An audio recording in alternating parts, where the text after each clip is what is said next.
On dit qu'elle va être normalement très optimiste et très dynamique. Donc je vous souhaite une très belle année 2018, très dynamique et très optimiste pour vos entreprises. Je suis arrivée en 2009 à Mantes-la-Jolie pour reprendre l'agence générale d'assurance AXA qui se trouve rue Porte-Saint. J'ai été nommée par AXA là, même si j'ai racheté ce portefeuille. Alors très sincèrement, sur le moment, je me suis dit, oups, ça va être un sacré challenge. J'arrive sur un territoire complètement inconnu, dont je connais peu le tissu économique. J'habite Paris toujours, et je vis à Paris depuis l'âge de 18 ans, donc Mantes-la-Jolie, c'est un peu loin, et vraiment un inconnu, une inconnue. Non pas un choc, je viens de province, donc je sais ce qu'est la province, et Mantes-la-Jolie a ce côté province que j'aime beaucoup d'ailleurs, mais il faut se réadapter. Donc, pas de connaissance du territoire, et surtout pas de réseau. Donc, un chef d'entreprise qui arrive un 2 janvier 2009 à Mantes-la-Jolie, dans un nouveau métier, parce que j'étais cadre dans l'assurance, mais c'est complètement différent de reprendre une agence d'assurance. J'ai quelques collègues, je crois, ici, et je pense qu'ils savent de quoi je parle. Donc, toute seule. Et en fait, j'ai eu la chance que le GIR se fasse connaître très rapidement. Et à l'époque, c'était Philippe Nas qui était venu me rencontrer et me présenter le GIR et tous les avantages que je pouvais retirer du GIR, rencontrer des chefs d'entreprise qui, comme moi, débarquaient sur le territoire, mais surtout des chefs d'entreprise locaux qui pourraient me parrainer, m'accompagner, me faire comprendre un petit peu comment vivait ce territoire.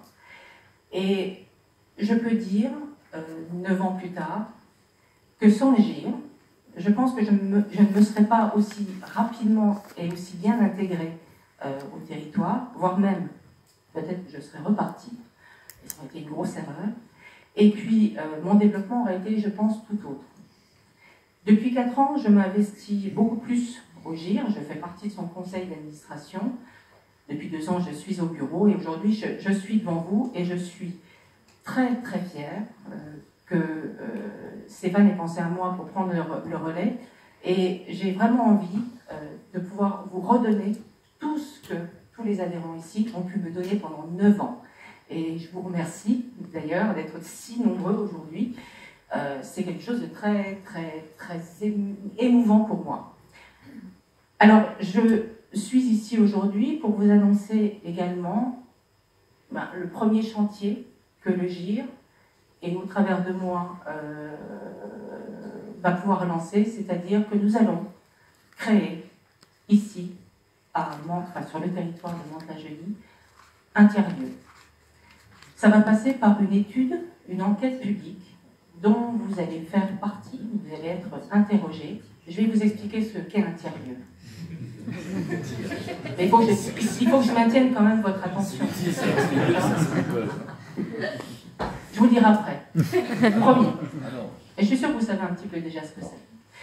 Donc, cette création de tiers-lieu va commencer par une enquête publique, car l'idée de la création de ce tiers-lieu, c'est qu'il doit complètement représenter les besoins, répondre aux besoins des acteurs du territoire. Les acteurs du territoire, ce sont vous, les adhérents, ce sont les entreprises qui ne sont pas encore adhérentes, mais qui travaillent sur ce territoire, les acteurs économiques, les acteurs politiques, les élus.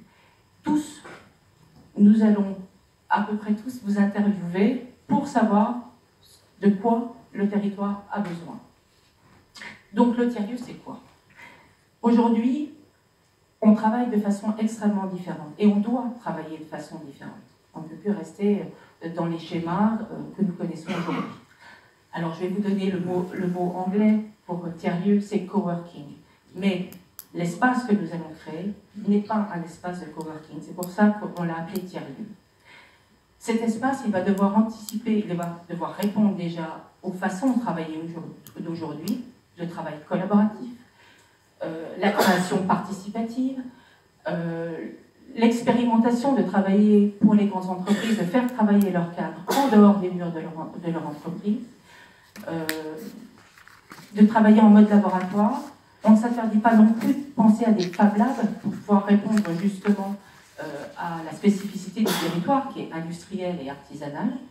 Enfin bref, tout ça va émerger de cette enquête publique qui est lancée, qui est déjà lancée, je crois Véronique, il y a déjà des dates qui sont positionnées et vous allez être sollicité très prochainement, sûrement courant du mois de février. Voilà, c'était la chose importante que je voulais vous dire pour ce démarrage de ma présidence. Mais vous retrouverez bien évidemment le 12-14 et 50 manifestations que le GIR peut animer tout au long de l'année. Alors, je suis présidente du GIR, j'en suis fière, c'est un très grand plaisir pour moi. Mais le GIR, ce n'est pas moi, bien évidemment.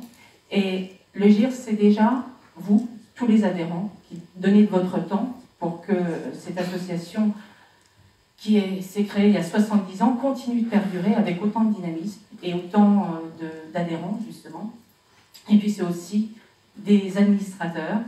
Et je vais leur demander de venir me rejoindre parce que je pense qu'il y a une belle photo de famille à faire et qu'on va pouvoir s'applaudir tous pour 2018, pour tout ce que nous avons fait, ce que vous avez fait pour le GIR depuis tant d'années.